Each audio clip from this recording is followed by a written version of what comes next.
je kod mene krenulo znači od samog rođenja, neko bi to nazvao, ajmo reći, hendikep. Ja ga tako ne zovem, ja jednostavno ga zovem nekakvim, ajmo reći, što je blagoslovom i znači to mi daje moj karakter ovako kako jesam danas.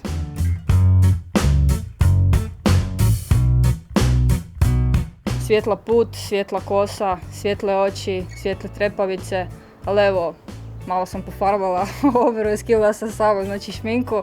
Jednostavno kroz šminku malo mi daje samopouzdanje na poslu i tako dalje.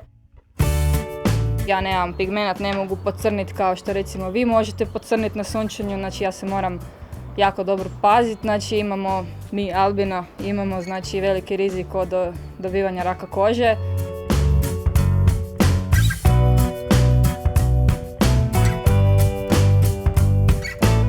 U ruksaku se uvijek nalazi jedan fotić, barem jedan, ali tu su 3-4 sigurno, tako da eto, nastojim zabilježiti svaki trenutak koji prođem, bilo pješice, bilo poslovno. Praksa čini čuda. Ali može se, sve se može kad se hoće. Ako imate volje, želje, ljubavi prema tome, onda ništa vam nije granica.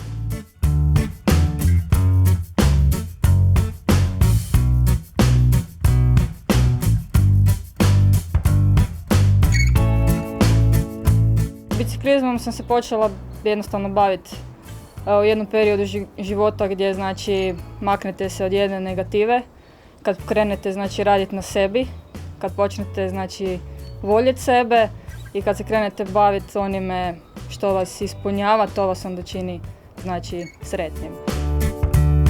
Pokrenula sam jednu grupu na Facebooku, nazvala sam je znači manje sunčeve svjetlosti, a više svjetlosti iz srca.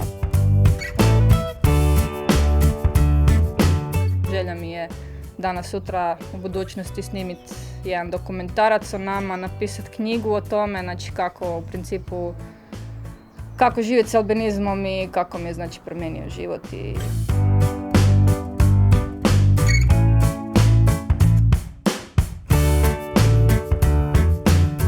Kad prihvatiš sebe tako kakav jesi, to je to, idemo dalje. Zahvali se dragom Bogu da je tako, samo da nije gore, to jednostavno trebate prihvatiti kao vaš blagoslov, onaj hendikep. I na taj način kad vi prihvatite da je to blagoslov, svi putevi su vam otvoreni i samo nebo granica.